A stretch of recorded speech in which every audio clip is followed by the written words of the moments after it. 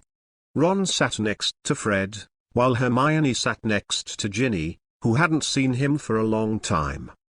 There seems to be a rumor recently that Ginny is in a relationship with Harry's roommate. I don't know if it's true or not. However, in Hermione's opinion, this sentence is very likely to be a rumor that Lee Jordan's guy wore it out. After all, she was once a victim. Thinking of that incident, Hermione couldn't help gnashing her teeth. How about it? The trip to Hogsmeade Village is not bad. Fred asked with a smile. Before Lorne left, they wrote him a travel guide for Hogsmeade Village. But Ron forgot to use it. It's all right. By the way, do you know what happened tonight? Ron shrugged. Then asked Gemini curiously. The news of the twin brothers is definitely the most well-informed, and they are almost always the first to know about anything. We don't know either, but looking at the serious expression on Dumbledore's head, it's probably related to the Azkaban fugitive. George interjected at this time. A fugitive from Azkaban? Hearing this, Harry immediately straightened his ears and regained his senses.